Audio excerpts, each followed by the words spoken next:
TikTok করার কারণে গোরস্থানে লাশ দাফন করতে দেয়নি এলাকাবাসী। এই ব্যাপারে ইসলাম কি বলে? আসলে ভাই, আমরা একজন মানুষের সঙ্গে মৃত্যু পরবর্তী আচরণ কি সেটা আমরা অনেকেই জানি না।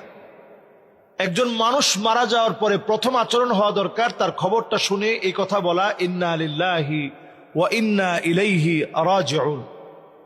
2 নাম্বার কাজ হচ্ছে যদি সে ছেলে হয় তাহলে বলা আল্লাহুম্মা সাব্বিতহু আলাল ঈমান, আর যদি মেয়ে হয় তাহলে বলা আল্লাহুম্মা সাব্বিতহা আলাল ঈমান।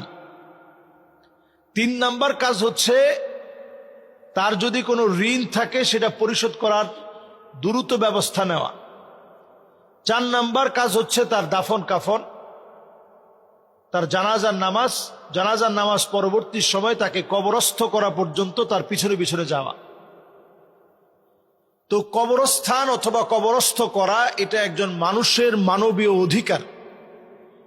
মানুষ হিসাবে মানুষের অধিকার হচ্ছে আপনি তাকে দাফন কাফন করবেন, তাকে কবরস্থ করবেন, এটা তার প্রাপ্য একটা অধিকার।